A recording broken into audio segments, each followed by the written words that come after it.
palavra agradecendo a presença de Vossa Senhoria nesta audiência. Bom, muito boa tarde a todos. É uma grande satisfação e uma honra estar aqui, representando a Universidade Federal do Rio Grande e a Faculdade de Direito, um curso tradicional com mais de 50 anos. Gostaria de cumprimentar todos os presentes, parlamentares, deputados, deputadas, eventuais assessores e assessoras que aqui nos acompanham. Estender um agradecimento especial ao Paulo Teixeira, responsável pelo convite e pela minha presença aqui hoje, e trazer a vocês algumas questões que são fruto de uma pesquisa que eu já desenvolvo há 12 anos, que fundamentalmente trata especificamente de uma questão que é a questão da verdade no processo penal. Então, me parece que essa é a contribuição que eu tenho a dar ao debate e, porventura, espero que ela sirva como uma provocação e uma reflexão para as decisões que os senhores e senhoras têm pela frente. E, nesse sentido, então, basicamente, a minha fala dirá respeito a um dispositivo específico do projeto de novo Código de Processo Penal. Me parece que esse dispositivo é um dispositivo essencial, uma vez que ele, por si só, tem o condão de definir o nosso processo penal como inquisitório ou acusatório e, portanto, o pertencimento do nosso futuro modelo de processo penal a um paradigma democrático ou autoritário, que me parece incompatível com o projeto de Estado de Direito, o Estado democrático de direito, que é desejável por todos nós. Esse dispositivo específico é o artigo 165, o artigo 165, que remete ao nosso antigo 156, do CPP de 1941, um Código de Processo Penal que foi promulgado por um regime autoritário, Estado Novo de Vargas, e me parece que não há motivo para que nós tenhamos este Código de Processo Penal de 41, que se comunica com a doutrina fascista de Manzini, como um modelo para o nosso novo Código de Processo Penal. Me parece que nós precisamos romper com essa tradição autoritária, e me parece que essa nova leitura que é trazida pelo artigo 165, especificamente no que se refere à possibilidade de interferência do juiz na gestão da prova, ainda remete àquele paradigma fascista, autoritário, que conforma um processo penal do inimigo, que remete a toda uma tradição inquisitória de extermínio do vulnerável, do herege e do diferente. E aí me parece essencial que os parlamentares tenham uma atenção muito particular em relação a esse dispositivo. E aí eu basicamente desenvolverei aqui a minha argumentação no sentido talvez de provocar os senhores e senhoras para a importância desse dispositivo, fazendo uma pergunta relativamente singela, que é uma pergunta relativa à imparcialidade. Vocês se consideram pessoas imparciais? Essa é uma pergunta de fundo íntimo. Ela é uma pergunta que diz respeito à ética de cada um, a um dever de zelo, um dever de cuidado para com os demais, que todos nós devemos ter, que deve pautar a nossa conduta no dia a dia. Talvez vocês se considerem pessoas imparciais nesse sentido. Mas para um terceiro não é possível, não há modo, não há maneira, não há forma de verificar se alguém é imparcial. Não há como verificar se alguém é imparcial, o quanto essa pessoa é imparcial e em que circunstâncias essa pessoa é mais ou menos imparcial. E é justamente pelo fato de nós não termos condições de verificar objetivamente essa imparcialidade que seria tão desejável, que a tradição acusatória de processo penal especificamente decide que a imparcialidade não é um atributo da pessoa do juiz, mas sim a imparcialidade é um atributo sistêmico. É imparcialidade sistêmica. Por quê? Uma imparcialidade imposta pelo próprio sistema acusatório que não dá margem para essa discricionariedade do juiz. Eu explico isso um pouco melhor. Nós temos basicamente aqui uma escolha irrenunciável. Essa escolha diz respeito à possibilidade de que o juiz efetivamente interfira na gestão da prova ou não. No CPP de 1941, que remete a essa matriz autoritária que eu referi, basicamente o juiz dispõe de poderes quase que ilimitados. Ele pode, de ofício, solicitar diligências para esclarecer dúvidas relevantes a seu bel prazer. O CPP de 41 não estabelece qualquer limite a essa atuação proativa do juiz na produção da prova. Na redação do 165, nós temos pelo menos uma relativização dessa iniciativa probatória do juiz. O que nós temos aqui no 65? As provas serão propostas pelas partes. Isso parece estabelecer que a atividade probatória diz respeito tão somente às partes e, portanto, não haveria possibilidade de que o juiz interferisse na gestão da prova. Mas o parágrafo único do artigo 65 relativiza essa colocação inicial, dizendo o seguinte: será facultado ao juiz, antes de proferir a sentença, determinar diligências para esclarecer dúvidas sobre prova produzida por qualquer das partes. Ou seja, é dada a possibilidade para o juiz de que efetivamente interfira na gestão da prova para sanar uma dúvida que ele considere relevante em relação àquela prova produzida pelas partes. Bom, e a questão que nos interessa aqui, efetivamente, é estabelecer se esta atividade, que aqui é proposta como residual ou como complementar, essa atividade do juiz, enquanto sujeito que se desloca da sua posição desejável de terceiro imparcial para interferir na gestão da prova, se ela não compromete um processo penal acusatório e democrático. Se ela não maximiza a possibilidade de condenações equivocadas, se ela não faz com que o magistrado deixe de ser um terceiro imparcial e se torne ele também um acusador que busca a verdade, verdade que ele precisa para condenar. Esse é o meu argumento. E, fundamentalmente, o que eu tentarei demonstrar aqui é que um sistema acusatório, por excelência, exige que o juiz não interfira no andamento do jogo, que ele não tenha um papel decisivo na produção da prova.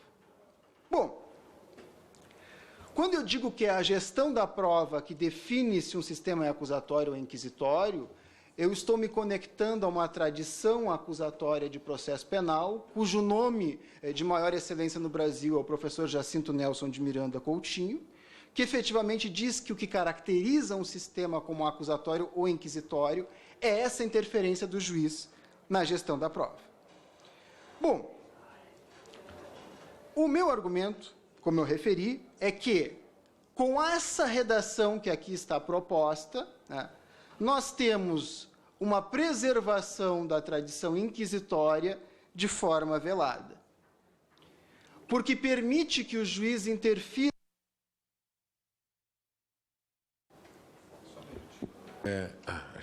Não sei o que houve, mas pode continuar. Porque permite que, efetivamente, o juiz interfira na gestão da prova em nome, e embora isso não esteja no dispositivo, o ideal que anima essa interferência é a ideia de que, assim interferindo, ele estaria buscando a verdade. Uma verdade que é tida como desejável no processo penal. E nós temos aí uma armadilha discursiva, uma escolha irrenunciável entre um processo penal do inimigo, movido por insaciável ambição de verdade, e um processo penal acusatório, fundado na dignidade da pessoa humana, na presunção de inocência, e que não está comprometido com uma condenação que deve ser buscada a qualquer preço. Bom, alguém dirá o seguinte: mas no processo penal, e essa é uma leitura que me parece inaceitável, não está em jogo um dito interesse da sociedade em contraposição a um interesse individual? Não é o interesse da sociedade que deve predominar sobre o interesse do acusado? Não é o bem comum que deve valer sobre essas pseudo-garantias individuais? Depende do posicionamento político-criminal de vocês. Se vocês lerem a exposição de motivos do Código de Processo Penal de 41, do ministro Francisco Campos, lá encontrarão argumentos semelhantes. Argumentos que ele extrai da matriz processual penal fascista de Manzini. Argumentos que ele extrai do Manual dos Inquisidores de Nicolau Eimrich. E essas são questões que eu tenho como comprovar facilmente, com citações e com aproximações dos argumentos. Nós temos que ter uma noção bem clara. um dos núcleos do discurso autoritário consiste justamente nessa falsa contraposição entre direitos individuais e um certo bem comum social. Isto é um equívoco, isto é um engano, é um autoritarismo velado. Os direitos individuais, as garantias e os direitos fundamentais são de todos nós, e não de eventuais privilegiados em uma dada situação que eventualmente terão poder punitivo incidindo sobre a sua liberdade. Pelo contrário, o próprio sentido do processo penal somente pode consistir na resistência da manifestação arbitrária desse poder punitivo. O processo penal, por excelência, deve ser contramajoritário, como deve ser contramajoritária a própria democracia. Se a não é dada a possibilidade de resistir à vontade da maioria, nós não vivemos em uma democracia.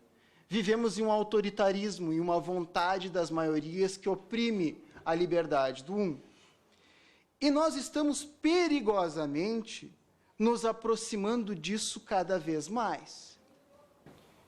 E vejam bem, eu esclareço, para ir ao cerne da questão.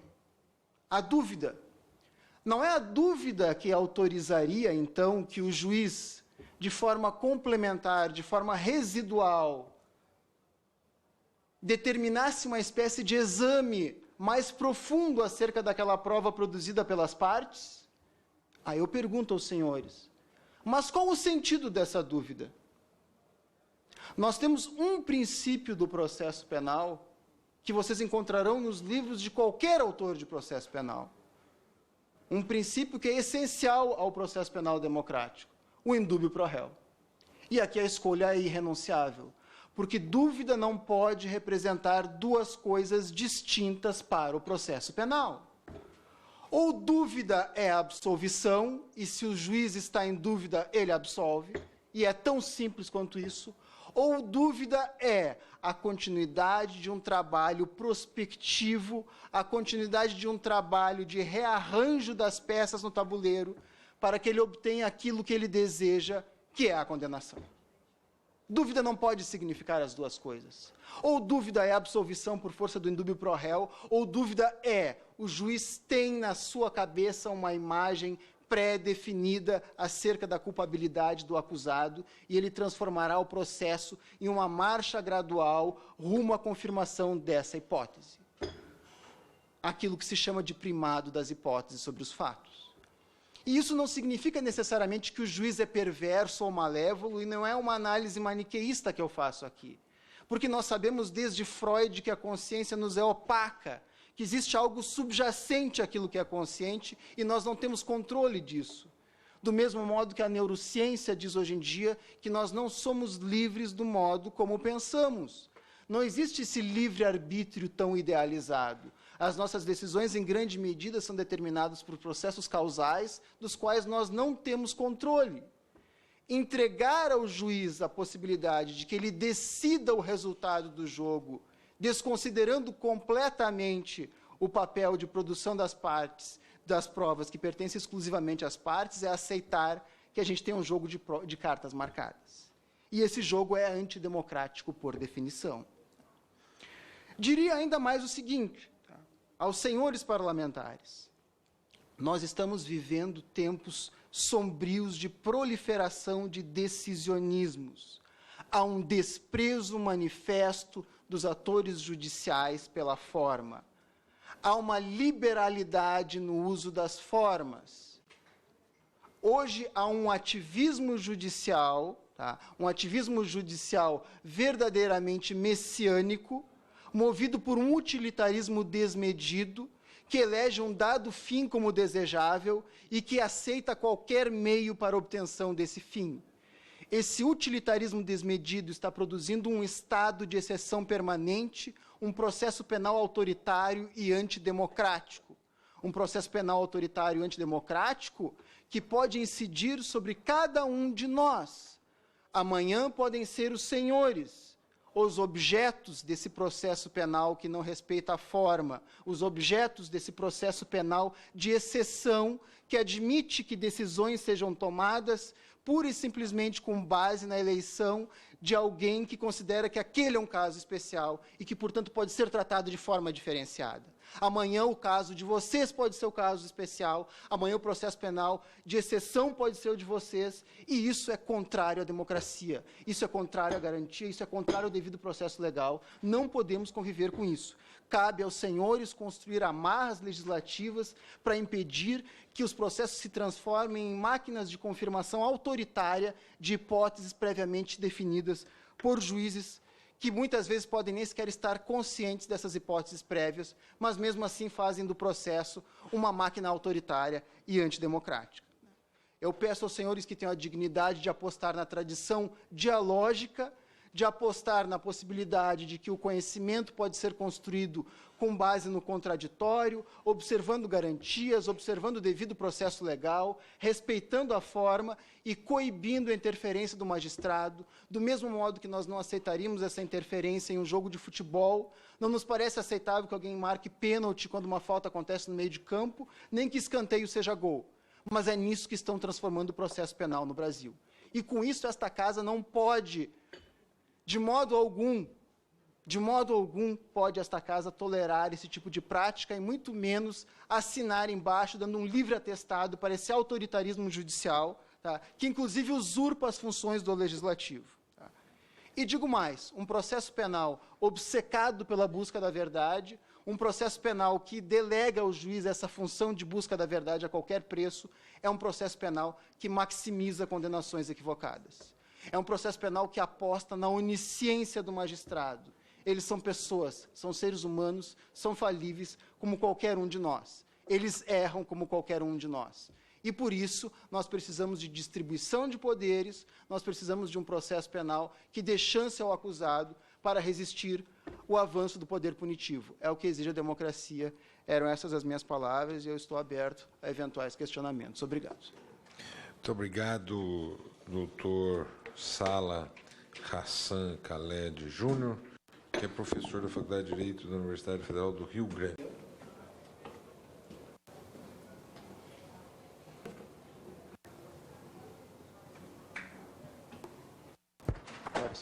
Eu gostaria de aproveitar a oportunidade para corrigir a minha indelicadeza anterior e saudar os meus colegas de mesa, Elmiro e Gustavo, que aqui estão. A minha esposa sempre diz que eu me perco nas coisas simples e não nas complexas, né? E também dizer que é um prazer estar aqui com a Maria de Fátima hoje e dizendo que é um prazer já, de certo modo, discordando dela, como a democracia nos permite discordar, né? Fazendo um contraponto.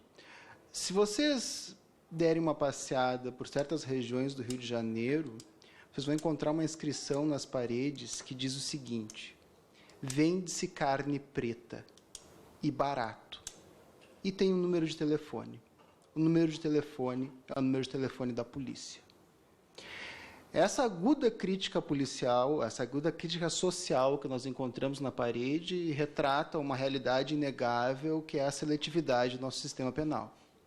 Nosso sistema penal é uma máquina mortífera que persegue fundamentalmente pessoas negras em situação de vulnerabilidade social.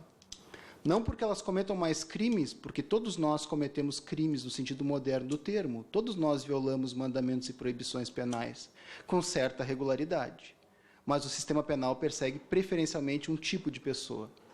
E é justamente esse tipo de pessoa, essa clientela preferencial desse sistema penal perverso que nós temos, que mais precisa desse contato humano, que mais precisa dessa possibilidade de deslocamento do seu lugar de fala por parte do magistrado.